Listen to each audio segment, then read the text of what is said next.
કુદરતના ઇશારાઓ ક્યારે માનવી સમજી નથી શકતો, પરંતુ તે ઇશારા માનવીને બચાવવા માટેના હોય છે।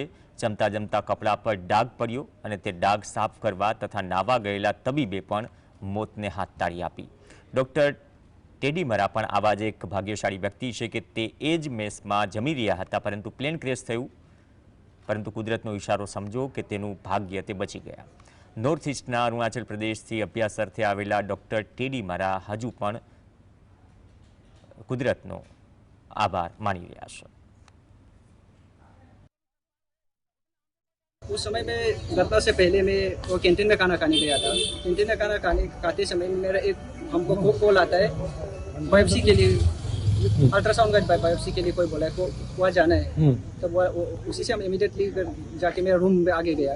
रूम में जाने के बाद मेरा ड्रेस गंदा हो गया था, जो खाना का दाग लगा था, कलर स्टेनो हुआ था। तब हम सोचे नहाएगा, लेकिन अभी के जैसे बहुत गर्मी है, गर्मी ज़्यादा, इसलिए हम नहीं नहा कर नया ड्रेस चेंज करके उधर से फटाफट निकल गया। जैसे ही हम हॉस्पिटल पे पहुंचा है तभी उसमें 4 मिनट का ब्लास्ट हुआ था, ब्लास्ट साउंड